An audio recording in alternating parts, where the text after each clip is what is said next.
Title: Single dad was quitting his triplets, heard the billionaire CEO crying alone. Mark Reynolds had already written the goodbye email. Not the dramatic kind. Not the "I quit" with fireworks. Just a quiet, dignified resignation typed at 2:17 a.m. in the dim light of his kitchen, while 3 cereal bowls soaked in the sink and overdue bills lay like accusations on the table. He stared at the screen.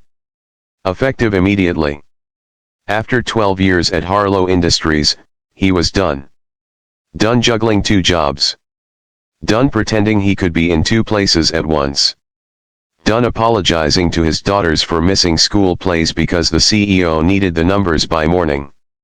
Most of all, he was done watching his triplets Emma, Ava, and Lily grow up through blurry security footage from his office laptop. He closed his eyes. "Daddy." 3 small voices.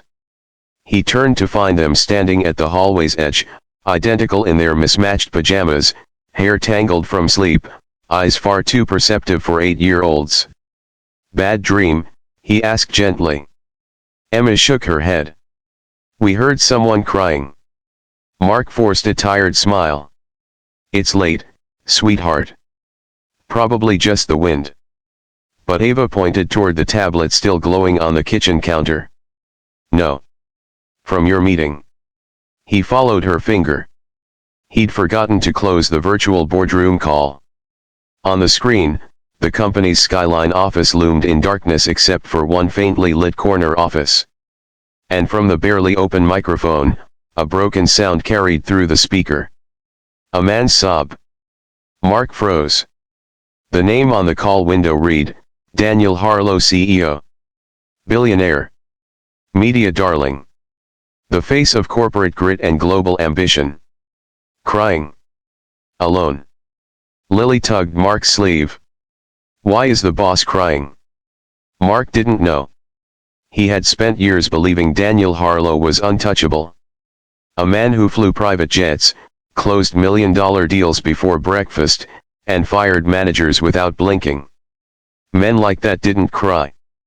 But the sound was unmistakable. Raw. Unfiltered.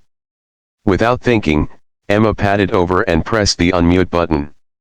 "Hello," she said softly. Mark lunged forward.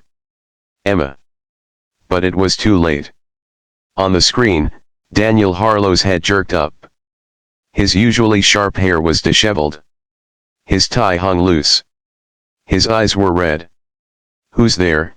he demanded, his voice hoarse. "It's Emma," she replied calmly. "My sisters and my dad work for you." There was a long silence. Then Daniel let out a humorless laugh. "I doubt that." "My dad's Mark Reynolds," Ava added proudly. "He does the boring number stuff." Mark wanted the floor to swallow him whole. But something shifted in Daniel's expression. "Reynolds," he murmured. "Finance division." "Yes, sir," Mark said, finally stepping into view. "I'm sorry." "My daughters." Daniel raised a hand. "It's fine." His composure cracked again, and he turned his face away. The girls exchanged a look. "Are you sad?" Lily asked. Mark expected the call to disconnect. Instead, Daniel whispered, "My son is in the hospital." The words hung heavy in the air. "He was in an accident tonight," Daniel continued. "I was in a meeting. I didn't answer his call." His voice broke. "I built this empire to give him everything. And I wasn't there when he needed me." Mark felt something twist in his chest. He looked at his resignation email still open on the laptop. He looked at his daughters. And suddenly, the lines between billionaire and single dad disappeared. There was only one thing left, a father. Emma climbed onto Mark's lap.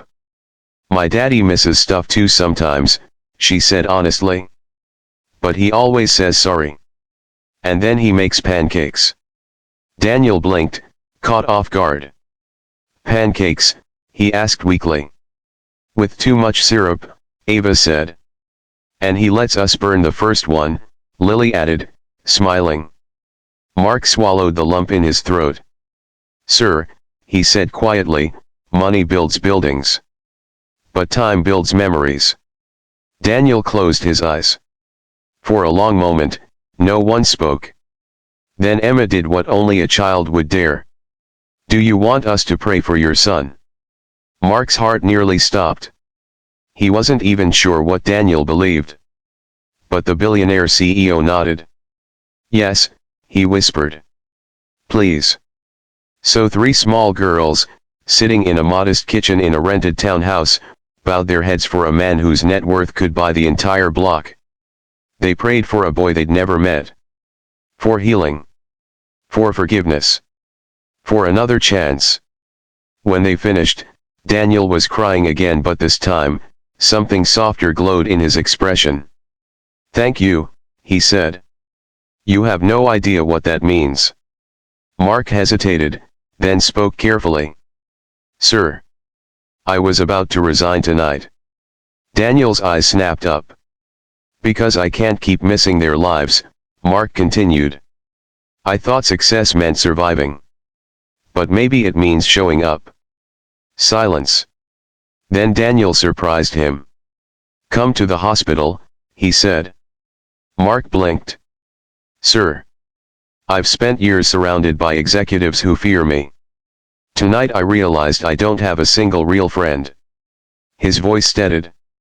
"If you're willing, I could use one." Mark looked at his daughters. They nodded vigorously. 45 minutes later, in the sterile glow of a private hospital suite, the girls stood on tiptoes beside a pale teenage boy hooked to monitors. Daniel watched as they placed handmade friendship bracelets pulled from their own wrists onto his son's arm. "For when you wake up," Emma said softly.